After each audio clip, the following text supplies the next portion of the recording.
Hey everyone, welcome to today's show, The Final Bar. I'm your host, Dave Keller. I'm the Chief Market Strategist here at StockCharts.com in a sunny Redmond, Washington. Thanks for joining us every weekday after the close to break down the action of the day using the lens of technical analysis, behavioral finance, quantitative methods, but also paying special attention to the long-term themes, the thematic shifts, and what the charts can tell us about the broader health of the markets and of the economy, more broadly speaking.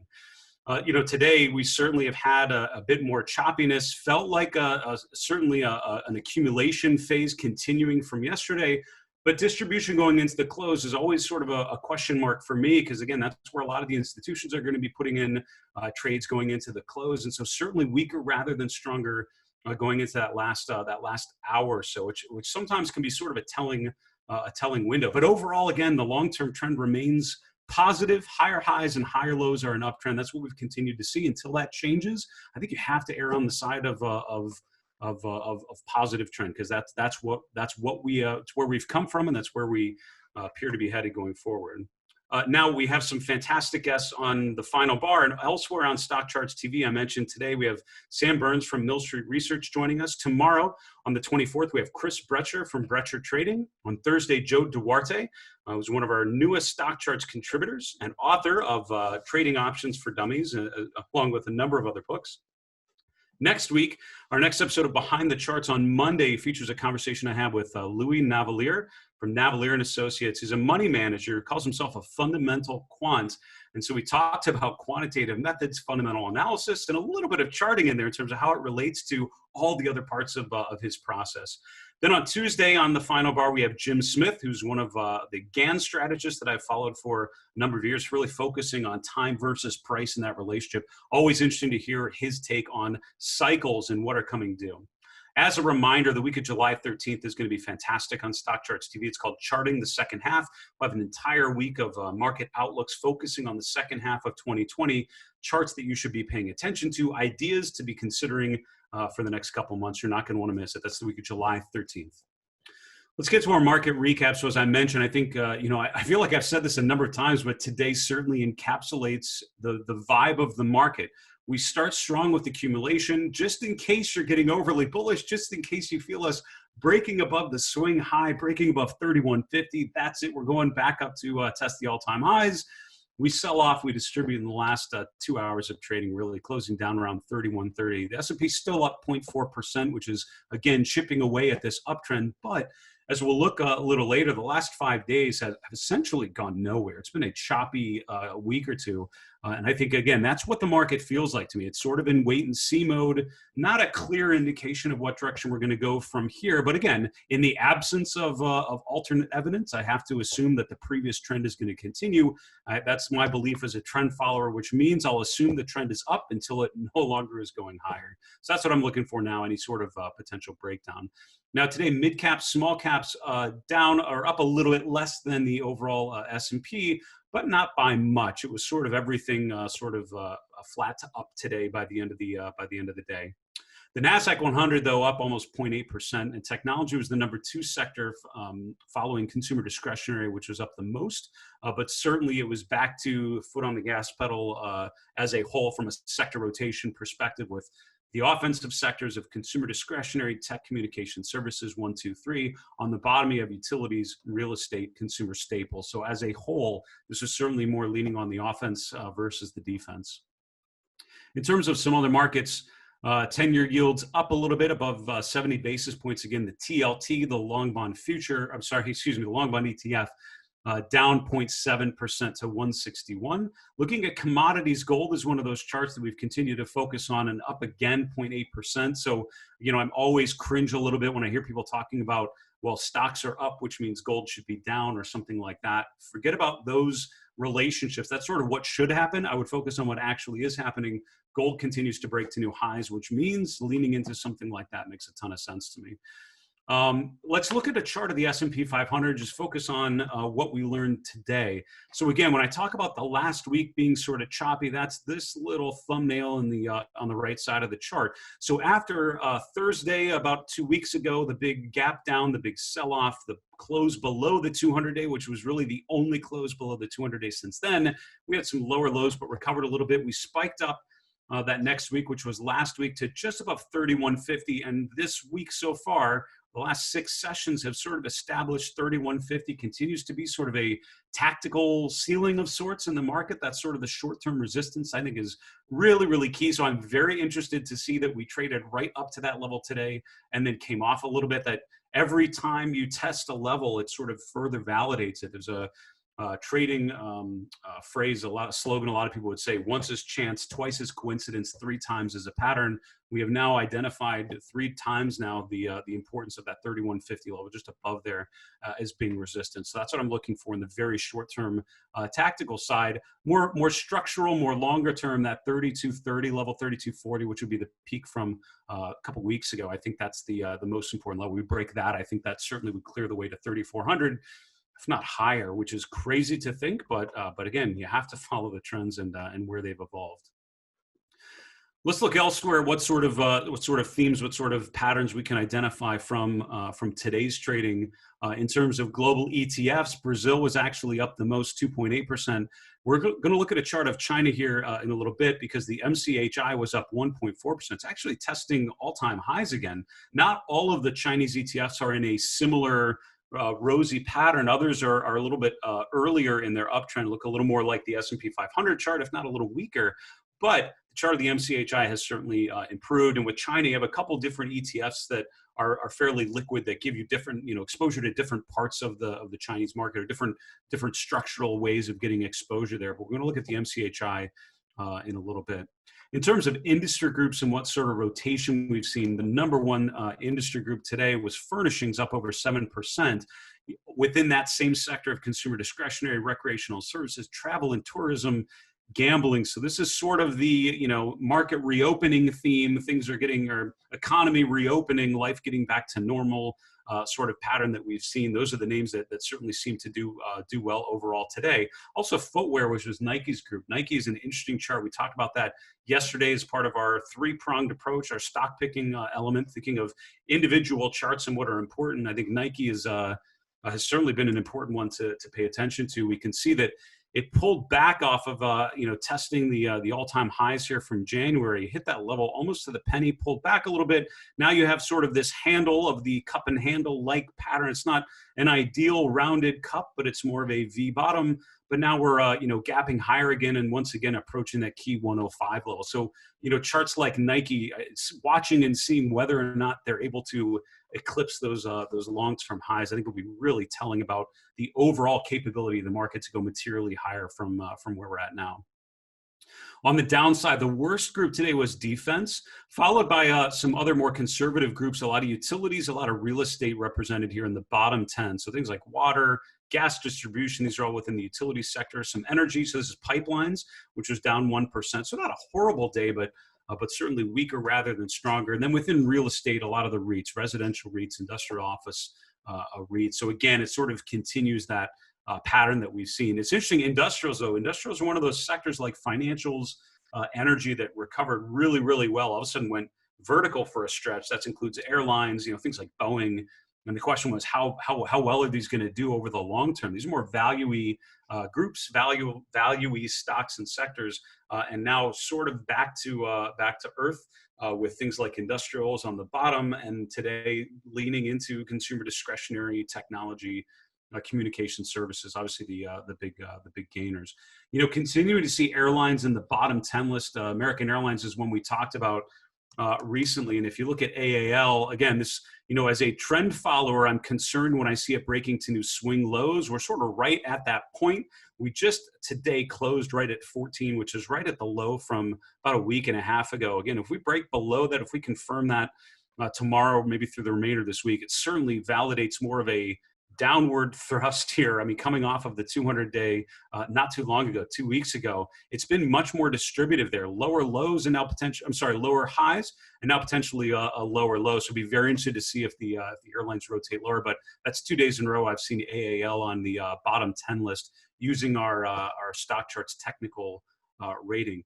Worth noting there that in this environment, in a choppy sideways market, there are plenty of stocks gaining, and we're out of time for the recap, but I would encourage you to look at some of these stocks that have made gains in their scooter rankings. UPS comes to mind as a stock breaking to a new closing high here, swinging above the high from a couple weeks ago, first week in June. This is now validating a breakout above the 200-day. So, so an interesting chart to watch for potential upside there as well. We need to take a quick commercial break. Back with my guest, Sam Burns from Mill Street Research. We'll see you in a minute.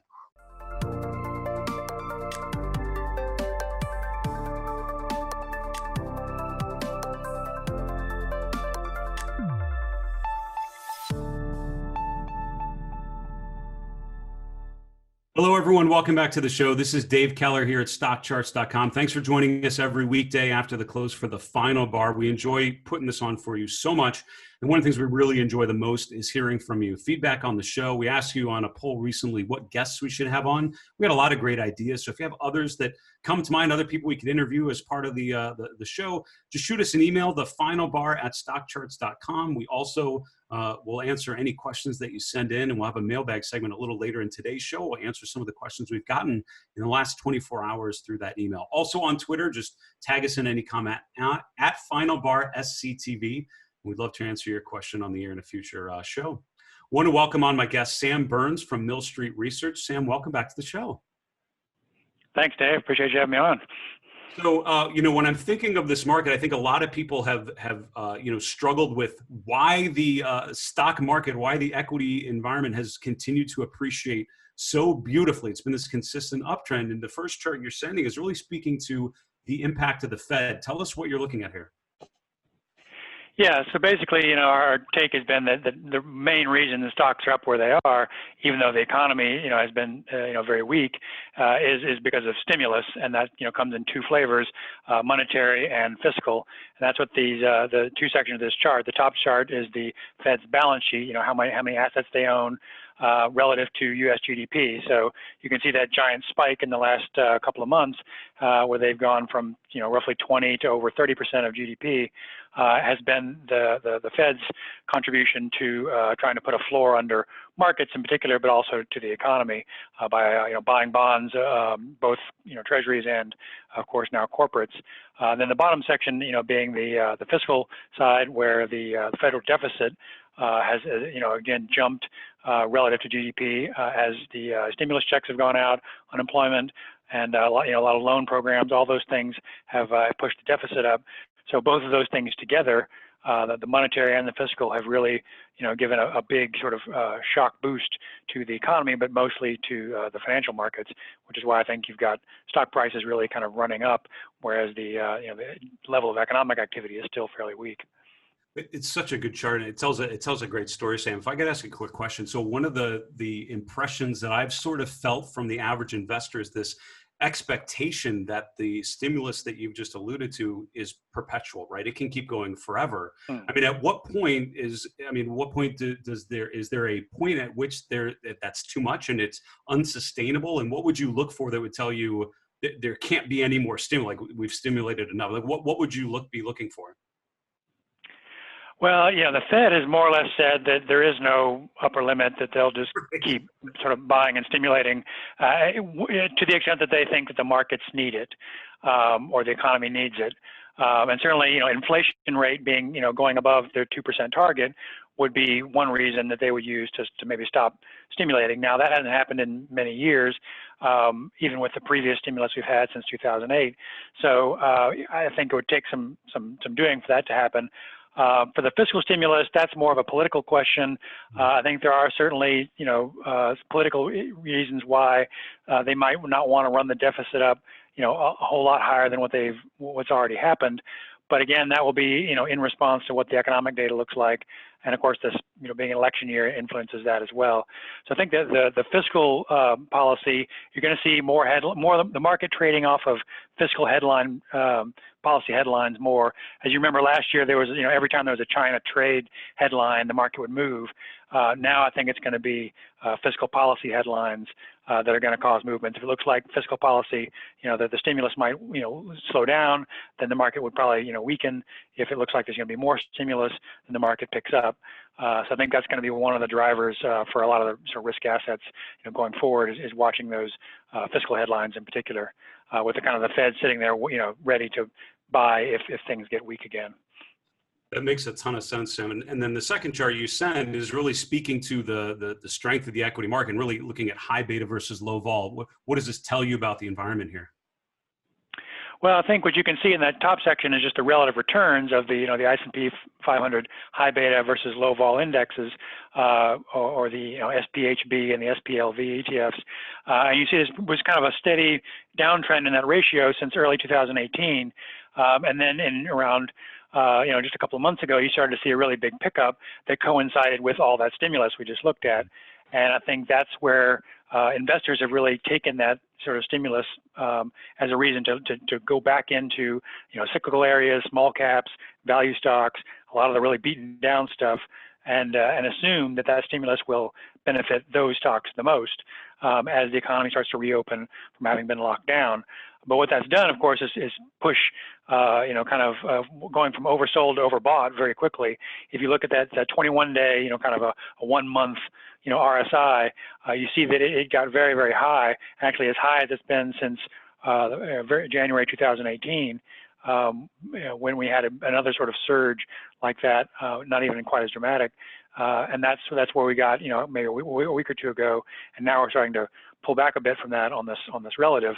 But that tells me there's been a lot of optimism, a lot of people willing to not only buy stocks but buy the riskiest stocks because they think the Fed and the federal government are going to just keep throwing money at things, and there's really no downside, or sort of there's going to be a lot of money being contributed. So I think the risk is that if there are any signs of even of a slowdown in stimulus, much less removal of it, then you'd have a pullback, as investors would have to reconsider that that kind of bullish thesis, because earnings and the fundamentals really still aren't going up. They really haven't made any kind of a move like this. So you're really basing all of this as being driven by stimulus, in my view. Sam, that's a great take. I know you would not call yourself a technical analyst, but I give you the honorary title today for applying the RSI in a very effective way to looking at this ratio of relative performance. Very, very well done. Sam Burns from Mill Street, thanks so much for coming on the show. Really appreciate it. No, my pleasure. Thanks very much. That was Sam Burns from Mill Street Research joining us from Boston. Again, what I love from talking with people like Sam, it's with other strategists that we've been able to have on the show. They're looking at a certain set of information and relating what they're seeing with the macro point of view, with how things are evolving, the activities of the Fed, relating it to the charts and what we're seeing with price, right? Which is the measurement of the emotional state of investors, the fear and the greed, the supply and demand. It's such a powerful combination if you can do that well, and I think Sam does it as well as anyone. So Sam, what a great guest, and a pleasure to have you back on the show. We need to move on to our next segment, the final bar mailbag. As I've told you many times, I love the interactive nature of the show, and we very much appreciate being able to answer your questions, help point you in the right direction with technical analysis, with investing, with structural questions about the markets, anything and everything. So let's get to some of your questions. Question number one, looking at the put-call ratios related to the S&P 500. I've been trying to replicate some charts that I've seen related to put calls, and I can't figure out how to line them up. Oh yeah, okay, we're right. So it's interesting. I'm going to bring up a chart here just as an example. I have found for sure the put call ratios got to an extreme, and I found a lot of people were quoting it. And here's the challenge with things like put call ratios and a lot of breadth measures, sentiment measures. There's not a industry-wide standard to follow, right? So for StockCharts, creating the charts and being able to show you the data, there's no collaboration between vendors to make sure all of our charts look the same. It's up to each vendor, each platform to sort of decide how they're going to calculate certain things, how they're going to display them. So I found if you're comparing charts from different platforms, a lot of times it can be really tricky. So what I'll do very quickly is just show you how I created this chart, looking at put call ratios, which is the main way that I do it. And there's some of the tricks that you can do to manipulate the data a little bit, or that sounds horrible, but manipulate the chart in a very positive way. So this is looking at put call ratios. The first thing I would point you to, there's sort of two main ways I've looked at this over my career. One is what we call $CPC, which is the total put call ratio, which includes options on equities and also options on indexes. The other one is $CPCE, and the E stands for equity only. So instead of just looking at all of them, equities and index options, because the index options are pretty liquid part of the market, CPCE just shows the equities only. To be honest with you, I just look at the regular total put call ratio. I've not found them to be dramatically different, although some people will argue vehemently on one versus the other. That's totally fine. I've found directionally they're almost identical over time. So I don't think it matters a ton, to be honest with you. But the CPC is what I look at. We've switched here. We're looking $CPCE.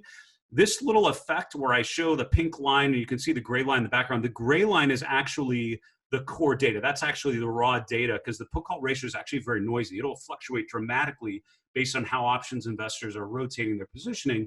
The pink line is a 5-bar moving average of the gray line. And what I've done is just make the gray line a little lighter. So here's what you do. I'm showing the chart. I'm showing solid line, which is that gray line. And actually, I've kept it black here, but I've made the, you can change how opaque the line is, or how visible it is. 1 means it is bright, 0 means it's invisible. So I put it at 0.2, which is why it looks like sort of this muted gray in the background. And now I'm focusing on the pink line, which is just a moving average. And I've said solid think and made it pink, which makes it stand out a little bit. And that's it. Another trick that I would suggest to maybe think about is you can put a little minus sign before the put call ratio, before the ticker.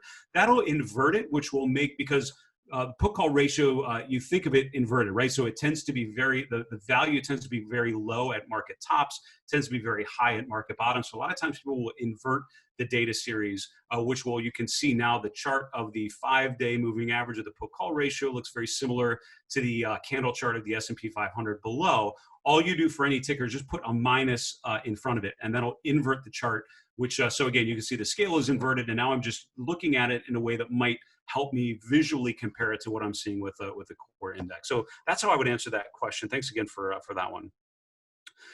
Question number 2, you do a great job and you have fun doing it too. That is so true, and I enjoy it, and the team does for sure. Learning technical analysis, how to use Fibonacci to figure out a top or a retracement pullback level on certain stocks. Can you look at these two, Net and Peloton? I brought up Peloton because I was looking just before the show. So Peloton is interesting, right? So on a chart that it is in a consistent uptrend, there are a couple things you can do. When something keeps going to new highs, you can't really use Fibonacci retracements. Fibonacci retracements are more, here's my low, here's my high, now we're retracing in that range, so let me look for some key support levels on the way back down. Or it's had a big run lower, I'm now retracing back into that range. I want to use Fibonacci retracements to identify support levels. If you're going to all-time highs, which you're doing here, you have to do something different. It's called more of a Fibonacci projection. So what you can actually do is draw the Fibonacci retracements from point A, here low in March, up to the high in May, and then you basically project that. So if that's 100%, you can say 138%, 162%. You can actually project those levels a little further. I'm not going to show you that here. What I will tell you is ACP, which is our new charting platform we're in the process of designing, hopefully releasing very, very soon for all of you. You can see the beta test if you go to your member dashboard. That's going to include some much more effective Fibonacci tools. I'm excited to actually demonstrate for you once they're ready to go. So that's what I would suggest on here. When you're in a situation where we're at all-time highs, you really have to start either projecting it, or I would always argue, become a trend follower and just watch the trend go higher. As long as higher highs and the higher lows continue, then the trend is positive.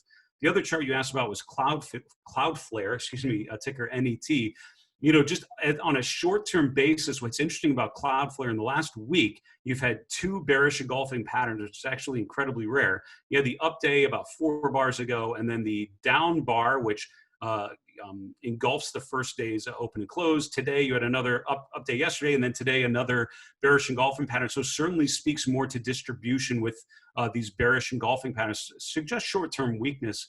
And so I think this might be a very appropriate time to use something like Fibonacci retracement, sort of what was identified. So going very quickly, I would say the March low is pretty significant. In general, you want to use significant highs and lows. So I would take the low from March 16th, the high from the last couple of days. And now you see if we do get a pullback, we start to trade lower. That's your first downside objective. Interestingly enough, I think with Fibonacci retracements, you always want to relate it to traditional support and resistance. What did traditional indicators say? So the fact that we're at a level where there was a lot of trading over the last 8 weeks tells me that's a pretty meaningful level. So that would be maybe a potential downside target on something like Net. Last question, and then we have to wrap the show, folks. On the final bar today, this is maybe a day or two ago, I had a chart of the S&P 500 going back approximately 20 years. Right. That was, let's see, what was that? Here we go. I'm looking at it was this one I'm thinking, or something like this. This is the percent of stocks above the 200-day and 50-day. It was probably something similar to this, maybe going back a little further. And the question was the compressed values on the right side. So as a quick reminder, I always show charts, and if I ever don't do it, it's a mistake. I always show charts on a semi-log scale, which means you're scaling the x-axis or the y-axis by percent moves and not on price moves. If you see the level, if you see the price levels being evenly distributed, that's in an arithmetic scale. And I can switch here below the chart, just click off of log scale. It's going to look like this. Our charts always default to a log scale because the longer term you look, this is not a super accurate way of looking at long-term history because it exaggerates these moves because they're bigger price moves, even though the percent moves are actually more consistent. So more 95+% of the time, I would suggest you do a log scale. Your scale is going to look like that. And that is the proper way of looking at long-term trends. Short-term trends, it's not going to make much of a difference. That may be why you're not as familiar with it. That is our mailbag segment. Again, some fantastic questions. Thank you guys so much for those thoughtful questions and sending charts along with them. We need to wrap the show and go right to the 3 and 3 charts in 3 minutes. Here we go. Chart number 1 is the last 5 days of the S&P 500. The reason why I'm starting with this chart, I've talked about wait and see mode for the S&P. Look at the last 5 days. We have literally gone nowhere. We've chopped around a little bit, and this is the spiders going from 314.50 down to 306.50. That's a 8 to 10 point range. But if you look, we're literally almost at the midpoint of the last 5 sessions. So even though there's been plenty of movement, we are certainly in wait and see mode. I think the uptrend has stalled a bit, but until proven otherwise, the uptrend is still in play. Chart number 2 is looking at China. I mentioned this earlier, the MCHI. Something like the FXI is a little further down earlier on in the uptrend, but I think it's worth noting the MCHI actually gapped higher today and testing all-time highs from January. It's actually pretty interesting. A lot of people may not be expecting that or may not have been watching this, but on a relative basis, starting to improve in the last 3 to 4 weeks. And so the MCHI is the iShares MSCI China ETF, may be worth a look for you. Our third and final chart for today is looking at the TLT, the long bond ETF. We talked about this maybe a couple days ago, pointed up this downtrend of lower highs coming from the peak in mid-April, the peak from the second week in May, retested that a week ago. I mentioned earlier on today's show, once is chance, twice is coincidence, 3 times is a pattern. We now have a pattern with 4 tests of that same trend line. So until we break above that trend line resistance, certainly seems more negative than positive. This could all be one big corrective move before a rotation higher, but you'd need to break above that trend line before I think that it's anything but downtrend phase. Folks, that's our show for today. I want to thank our guest, Sam Burns from Mill Street Research, a great take on the Fed impact and investor optimism, looking at high beta versus low vol stocks. As a reminder, you can get questions to us anytime you want. The final bar at StockCharts.com is the best way to get a hold of us, or on Twitter at FinalBarSCTV. As a reminder, we have such a great history of this show, just with a limited amount. We've been running it starting last fall, but with some great interviews with fantastic guests like Sam Burns. Check out our YouTube channel for any of those. For StockCharts.com in Redmond, Washington, I'm Dave Keller. Be safe. Have a great night. Hey, Grayson Rose here with StockCharts. Thank you so much for watching. I hope you enjoyed that video. If you did, consider giving it a like down below, maybe leave us a comment, and if you're new to the channel, you can subscribe at the link up above. We're gonna bring you daily content from an incredible collection of technical analysts and financial experts.